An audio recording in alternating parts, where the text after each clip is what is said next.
Welcome everybody to the Philosopher's Games. Today I want to talk about the Sony Press conference on Gamescom 2013. My first point of criticism would be the production of the livestream. It was really hard to watch because I don't know what the production team thought, but they thought it would be a very good idea when Sony showed a trailer on the stage to constantly switch the camera to an audience shot.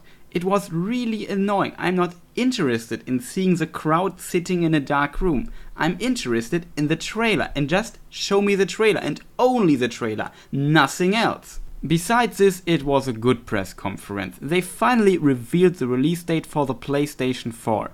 It is the 15th of November 2013 for the United States and the 29th of November 2013 for Europe. This is a very factual information, so I can't comment much on it. There were some rumors that it will be released around the 20th of November. Now we know it for sure. And it was obvious that the console will be released before Christmas. So, yeah, that's what's gonna happen.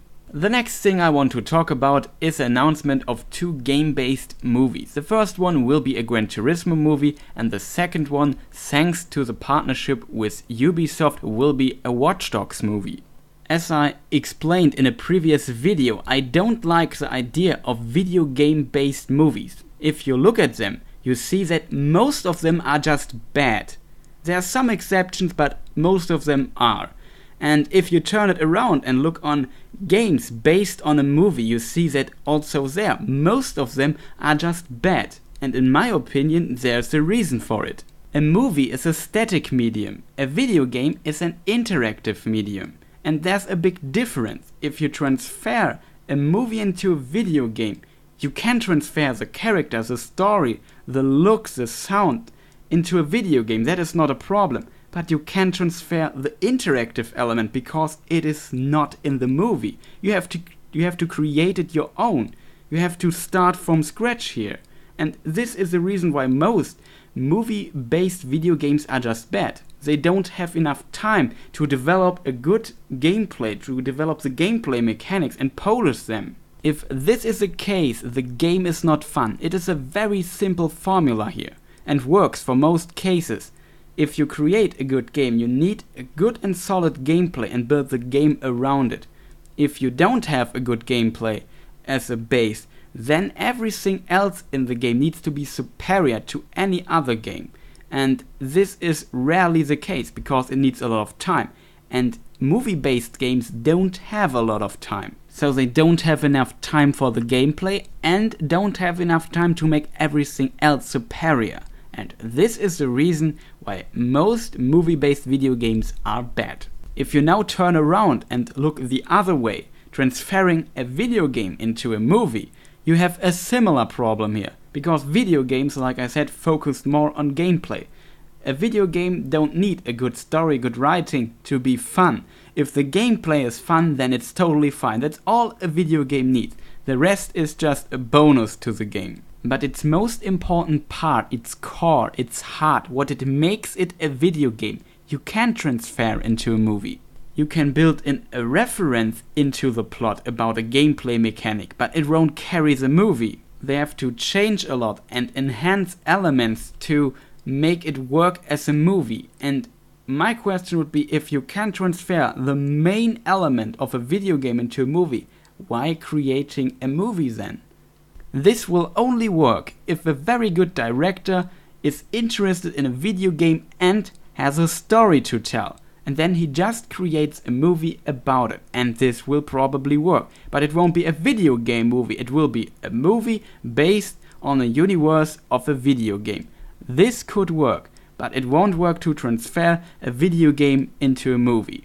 If you look at Christopher Nolan's Batman trilogy, he and his team had their own vision, their own story to tell. It was not just retelling an already told story. This would work, but they could just create their own universe, their own story. And it would also work because they are very good in making movies. But enough about this. I'm not sure if Gran Turismo is the right choice here. And I'm also pretty sure that Watchdogs will be more fun to play than to watch. So let's just skip to the next topic. Games. The first interesting thing I want to talk about is Shadow of the Beast. It is based on an old Atari classic from 1989 and it will be a PlayStation 4 exclusive.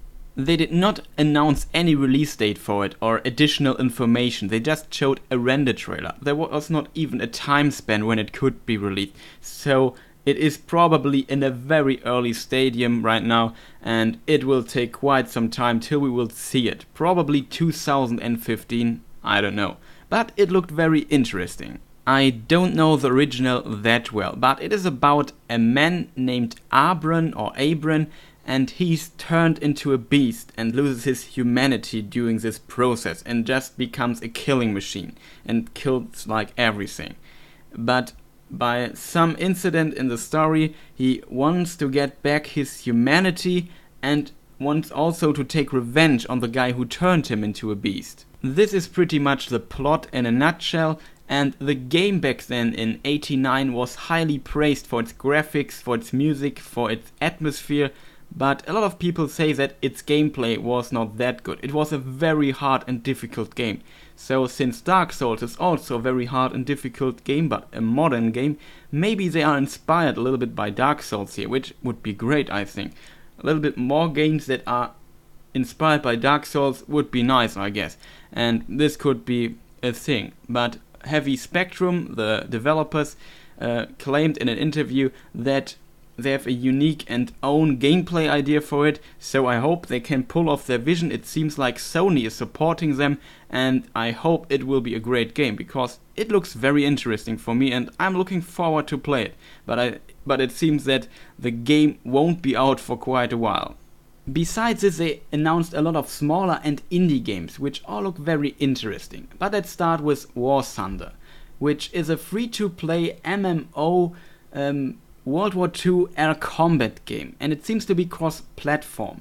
I don't know exactly what he meant with it, but in an interview he stated that a reason why he was releasing War Thunder for Sony and not for Microsoft's console was that Sony allowed him to release his updates simultaneously on PC and on PlayStation 4, and so he can get a bigger player base.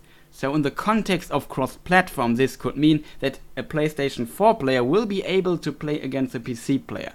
But it is not really confirmed right now. It's more a hint of him in this direction. Also, it's pretty awesome that there are several other free-to-play titles available for the PlayStation 4 in 2013, which would be PlanetSide 2, Warframe, DC Universe Online, War Thunder, Blacklight Retribution, and did I forget one? No, that's all. Another one is coming, Dust 514, but there's no release available right now. They also showed a very bizarre looking PlayStation Vita game called Murasaki Baby, which is...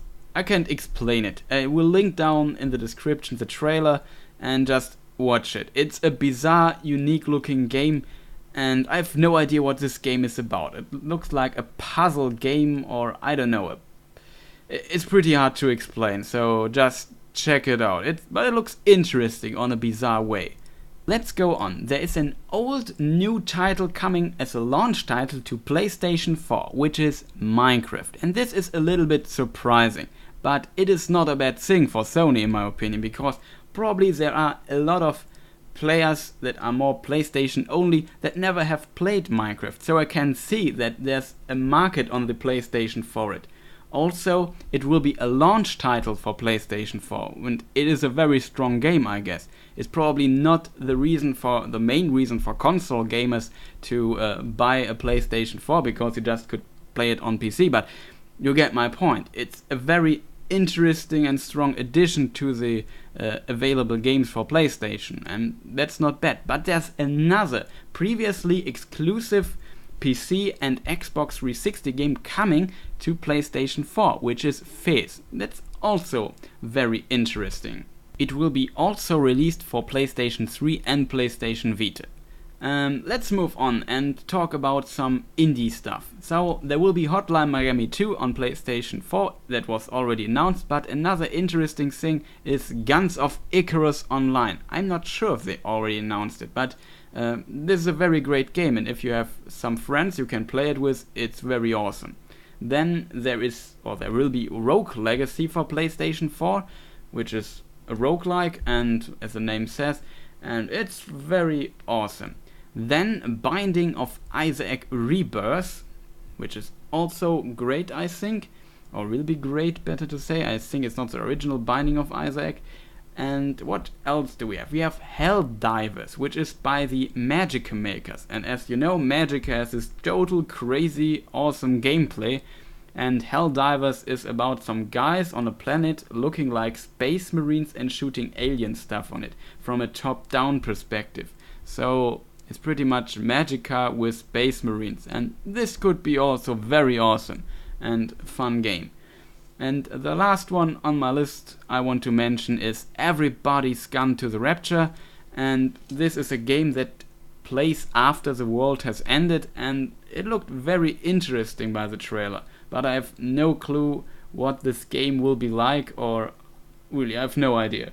But I have to say, this is a very interesting lineup of smaller games, and I'm very happy to see that a lot of these titles are pretty much indie games, and that the indie market will be very strong on PlayStation 4, which is an awesome thing, because we see a lot of innovation coming from the side of the game industry, and it's probably one of the smartest decisions Sony has made so far, to just get all the indie developers in their boat and support them. But the last thing I want to mention is a very small announcement. That is that Naughty Dog, SCE Santa Monica Studio and Media Molecule are working on exclusive titles for the PlayStation 4. And that is not a big surprise. Of course they do. But it is good to know. And a lot of people complained about the start lineup of the PlayStation 4.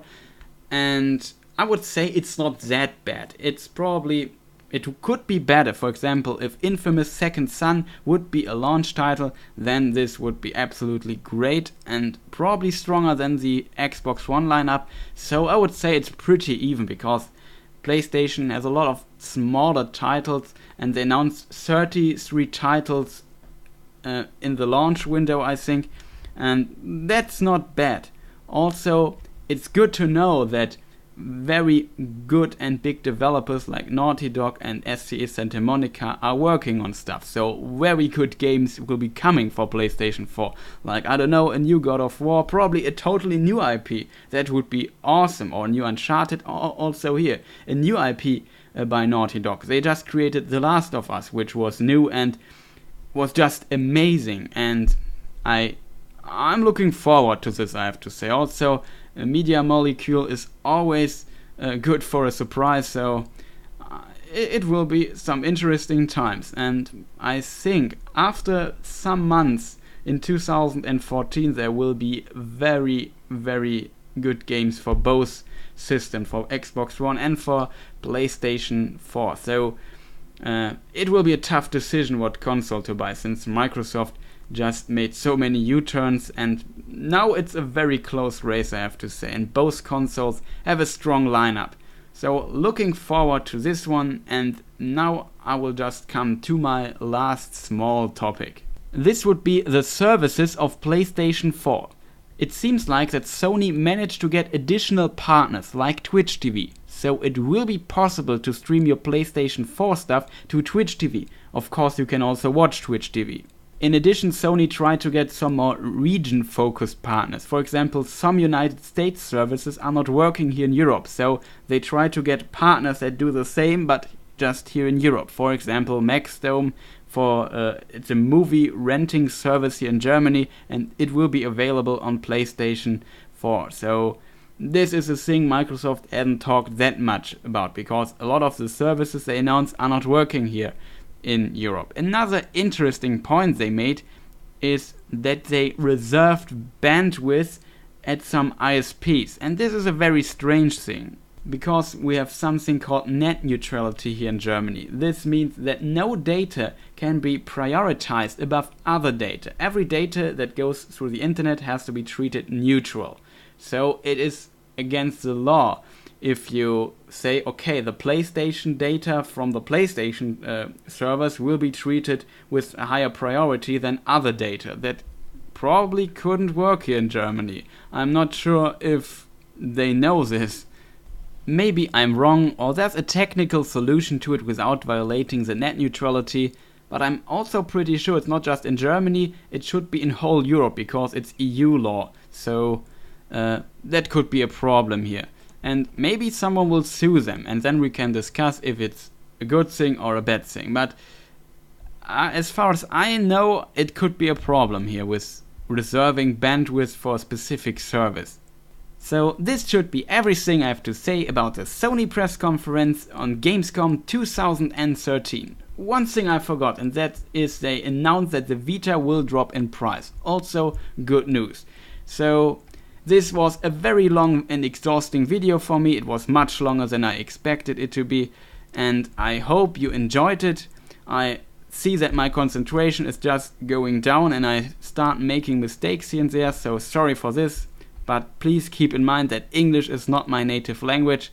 So thank you for watching. I hope you enjoyed the video. If you have anything to say, write it down in the comment section. Please check out the description. I will link everything there is to link down there. And if you like my video, please press the like button. So again, thank you for watching and goodbye.